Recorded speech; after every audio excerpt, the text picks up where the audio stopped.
Hello! Good afternoon, good evening, good morning po sa inyong lahat. Welcome to my vlog! Welcome to my channel. Nagbabalik si Ate Bel Mix Vlog. Konting update po sa akin. Andito pa rin ako sa Germany, nagbabakasyon.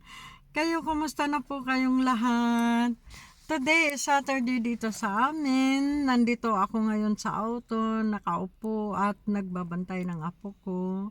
Galing kami ng masyal kanina, nagpunta kami ng park kasi napakaganda ng araw namin today. At dapat nakaplano talaga, mamasyal kami, punta kami ng beach.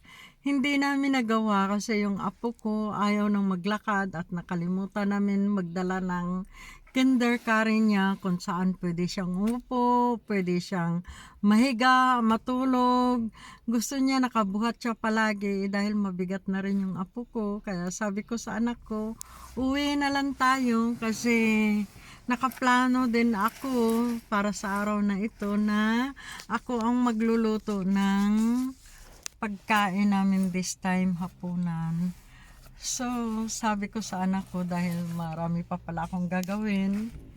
May bukas pa naman at saka may Monday pa. Next week pa ang uwi ko. Ay, sorry. Ano na lang, uwi na lang tayo ng bahay at maggrocery sa mamimili sa ibang ingredients na kakailanganin sa menu na lulutuin ko. So, kaya andito kami, namamalingke, yung anak ko. Tapos galing na pala kami ng grocery. May nakalimutan siya. Ngayon, pumunta kami ng isang grocery pa kung saan siya pwedeng bumili ng mga cosmetic, ganyan. So, nandito kami at ako'y naghihintay ngayon sa kanya na andyan lang siya, oh. Ipakita ko sa inyo. At ito pala yung apo ko, natutulog siya.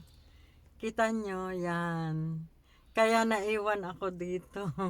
Kasi natutulog ang apo ko. Normally, kahapon pala doon ako sa isa kong anak, sa eldest ko. At tatlo ang apo ko doon. Makukulit din yung tatlo. Ngayon naman, kagabi, kailan? Thursday ng gabi, dumating ako dito naman sa pangalawa kong anak. At ito naman ang apo ko. Ito yung bunso kong apo. Tapos ngayon, kahapon, doon ako nga dito sa pangalawa kong anak. Tapos dumating yung youngest ko pala rin na babae kahapon. Ngayon, nagbiyahe na sila. Papunta ng ibang city. At kami ang naiwan. At darating naman yung bunso kong apong lalaki. So magkita-kita kami at magsama-samang kumain. So ang saya. Ipakita ko pala yung pinapasukan ng anak ko na kung saan siya ngayon nandoon at may binibili. Sandali lang. Yan, nandyan yung anak ko. Ay, tika, lalabas ako. Pwede rin.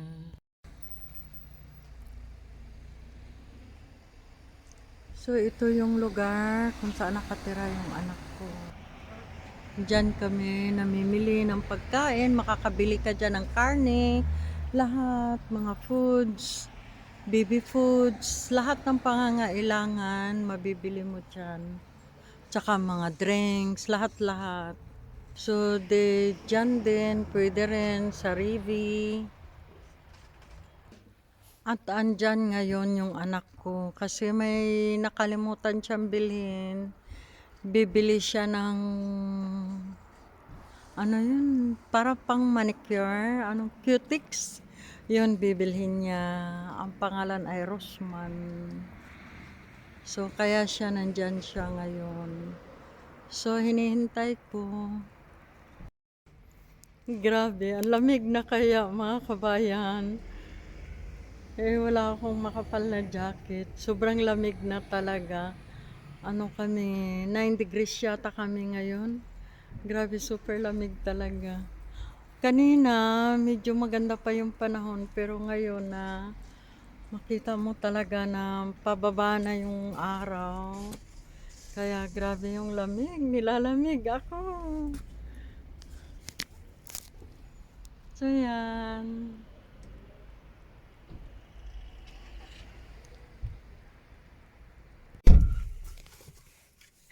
Nandito na yung anak ko. Sagma anak, hello. Ja, schon wieder, hello. My friendly daughter.